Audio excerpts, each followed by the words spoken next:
Has this ever happened to you? You come out into your garden, everything looked fine yesterday, and now all of a sudden, something's been chewing, sucking, or just flat out destroying your plants. And you're standing there thinking, what in the world is going on? Well, I'm going to tell you something right up front. You didn't do anything wrong. You've just got guests, or should I say pests, in the garden. Hey gardeners, I'm Rhonda, Florida Garden Gal, and today we're going to talk about something that every Florida gardener faces, and that is summer pests. And not just what they are, but what actually works here in Florida. Because you see a lot of advice online that doesn't take into account our heat, our humidity, and our bugs. And boy, do we have some determined bugs. All right, let's talk about the usual suspects. First, there's caterpillars. These are the ones that show up fast and they can strip a plant almost overnight. You'll come out and think, wasn't this plant full yesterday? And then we have aphids. Some gardeners call these plant lice. Tiny, but don't let them fool you. They cluster on our new growth and they multiply quickly. And they'll leave your plants looking weak and sticky. This morning, I pulled some leaves off the lower parts of my collard greens and they were covered with aphids. So I think it's a timely topic for this video. And then there's whiteflies. If you flip a leaf over, you'll see them.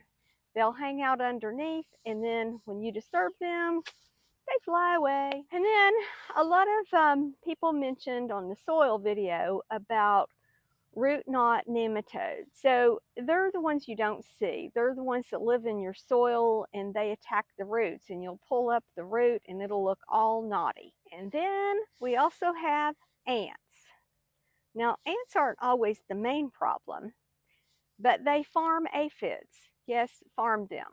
So they kind of protect them so they can feed off of them. So if you've got ants, you've usually got aphids too. All right, so what are we going to do about all of this? I'd like to bring in the good guys. Ladybugs, they'll take care of the aphids for you. Also, you can use your water hose and just spray off the aphids. And then like I did in my garden this morning, I would suggest that if you have leaves that are laying in the soil, go ahead and pull those off or cut those off. That'll also help you out. For the caterpillars, the best thing you can do, honestly, is just pull them off. I know it's not glamorous, a little sticky, but it works, and the birds will help you out too.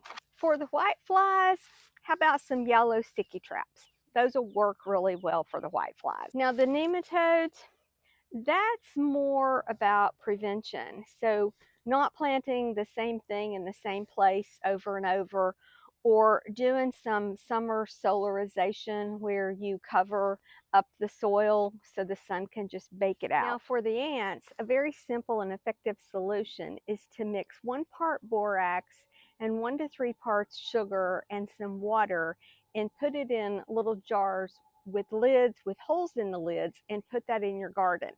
And that'll take care of the ants. Now, let's talk about some prevention, some companion plants, plants that you can plant in your garden to help keep the pest away in the first place. These guests won't want to come to your party if these are the things you have there.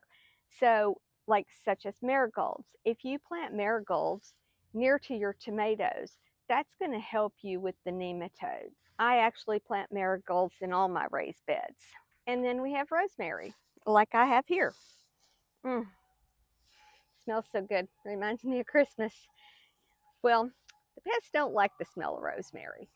We might love it, but they don't. And rosemary stands up really well to our heat. So I highly recommend planting some rosemary, not only to keep the pests away, but it's just so lovely to walk out in the morning and rub your hands through it and take a sniff. I wish you could smell this. And then there's nasturtiums.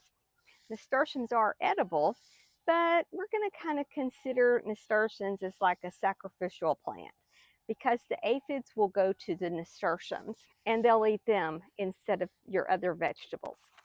And this one you've probably heard of, planting basil near your tomato plants, and they'll keep those bugs away and you'll enjoy the basil with your tomatoes.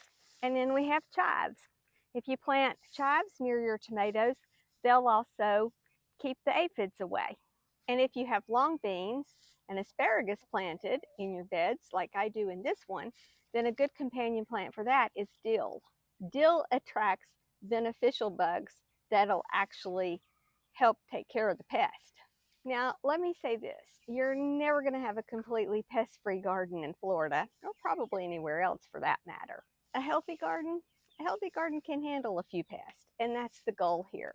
So if you take nothing else away from this video, just know this. You didn't do anything wrong. You're learning. The pests are working 24/7, even though we're not. And you're just gardening in Florida. And if you have some tips on what has worked for you to keep pests out of your garden, we would love to hear them. Please put them in the comments below. It's great when gardeners can help other gardeners. And if you got anything out of this video, please like or subscribe. It really helps out the channel. So from seed to soul, happy gardening.